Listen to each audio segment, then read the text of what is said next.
practicalities that we need to address. Now, I'm going to finish off a little bit about Turing the human being.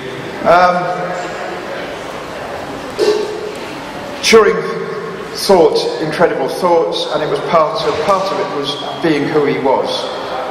There was a humanness involved in what he did, and as we know, as we've come to believe, there's no such thing as a universal intelligent machine. The human race has many instances of intelligence, and they work together to collectively produce results. And Turing had one type of intelligence which has been important to us in history. Now, one of Turing's individualities was that he did like to be by himself a bit, and he liked to run by himself. And he was actually a very good runner, and he did, I don't know how many marathon runners there are here, but he did 2 hours 46, which I'll bet, has anybody here done 2 hours 46? No? I don't personally know anybody who ran as fast as that on a marathon. Anyway, he hit troubles. The world itself is not a computing machine. It's a computing machine. It's not a Turing machine. The world has the habit of surprising us.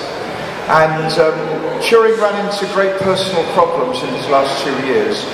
As people will know, he was gay, and so nowadays we allow people to be individuals in their personal life, and people's sexuality is their own affair as far as we're concerned nowadays. Back in those days, people had a less enlightened view of these things, and there was a court case in which he was convicted. And there wasn't because people weren't allowed to know what he'd done during the war, for instance. He was not protected from the power of the law, and very bad things happened to him. And it was only 2 years later he committed suicide. Well, we don't know why he committed suicide, but we do know that. The way in which he committed suicide has entered into the iconography of IT, if you like. So here's a nice image from Hong Kong. Actually, there's a journalist called Lo Clay who I'm still waiting to meet, but some of you may know she writes in Apple Daily, I think, about Turing, and she's written some nice pieces about Turing and his contribution to IT, and. This apple is by the artist Dean Singh. Now, of course, there's a bit of mythology, which is that people have thought over the years, well, the famous Apple logo is surely based on this icon from the history of Turing. Well, Steve Jobs says, well, it's a nice idea, I wish it was true, but actually the design came out like this for other reasons, for purely more practical reasons. But people still like to think, well, when they see the Apple Macintosh logo, they think of Turing. Now, it was by 2009 we were living in a different world. We were living in a world with computers, which was very much the legacy of Turing. And it was thought, well, isn't it about time that we apologise to Turing for the disgraceful way that we treated you back in the early 1950s? And there was a petition started to the government, supported by famous people like there's scientists, media personalities, and so on. And they got over 30,000 signatures, and the Prime Minister at the time intervened and came out with a very sincere and in some ways moving statement, apologising to Turing, a little late, but apologising to Turing for what had happened to one of our greatest heroes, an international figure, not just a UK figure, and one which we should have done more for world science and world IT to protect. Oh, there's Rodney Brooks, by the way. Rodney Brooks with one of his computing machines. Now, Turing had one student. Now, Robin Gandy is special to me because I met him when I went to Manchester in 1968. He was Turing's only PhD student, and he was a very charismatic figure. And I showed this picture last night. It's one of my favourite pictures. It's full of eccentricity. It's full of the peculiarities of the human person.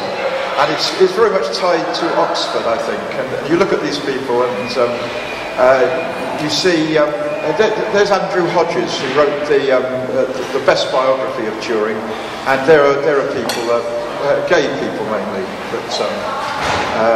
that Turing would have enjoyed the company of if he'd lived longer. Robin Gandy was responsible for the collected works of Alan Turing.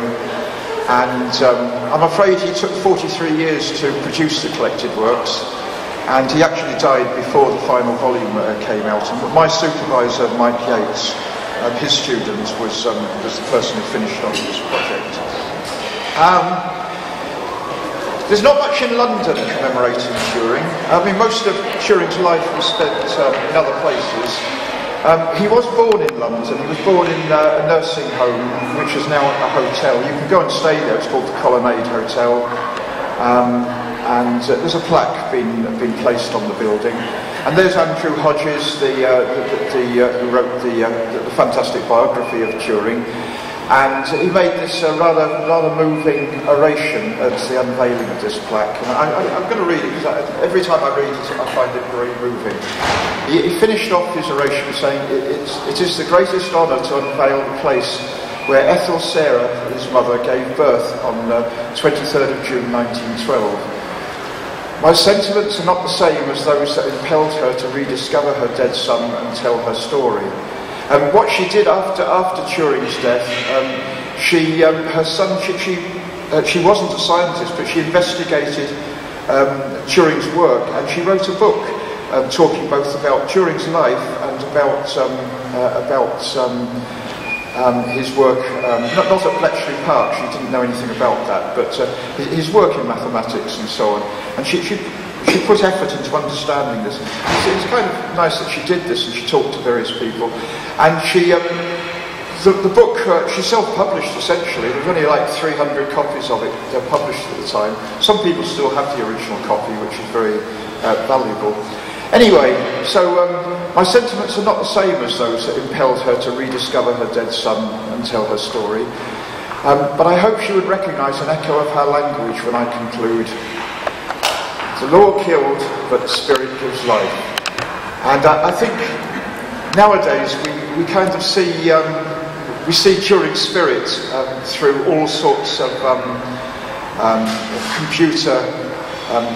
computer achievements. We see it through our laptop, through the way we live our lives in the IT world. And we see it in the sort of questions that are still unanswered, and still the new vistas in IT which are still to be discovered, and the questions that are still to be answered. There are various books that I think are worth pointing to. One of the nice things about the Turing Centenary is that Sarah Turing's book has actually now been reissued by Cambridge University Press. It'll sell rather more than 300 copies this time. I think it's going to be very, very popular.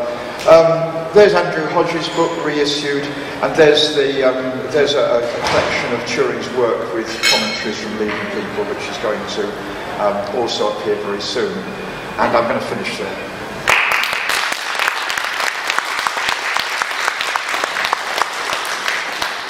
Apologies for going on too long. I didn't watch the clock, and I'm sorry if I kept you from your lunch rather longer than Thanks a lot. Should we give the souvenir to Professor? Sorry, I realise you're all very busy people, and some people have to rush off, I'm sure. Well, thanks a lot for giving such a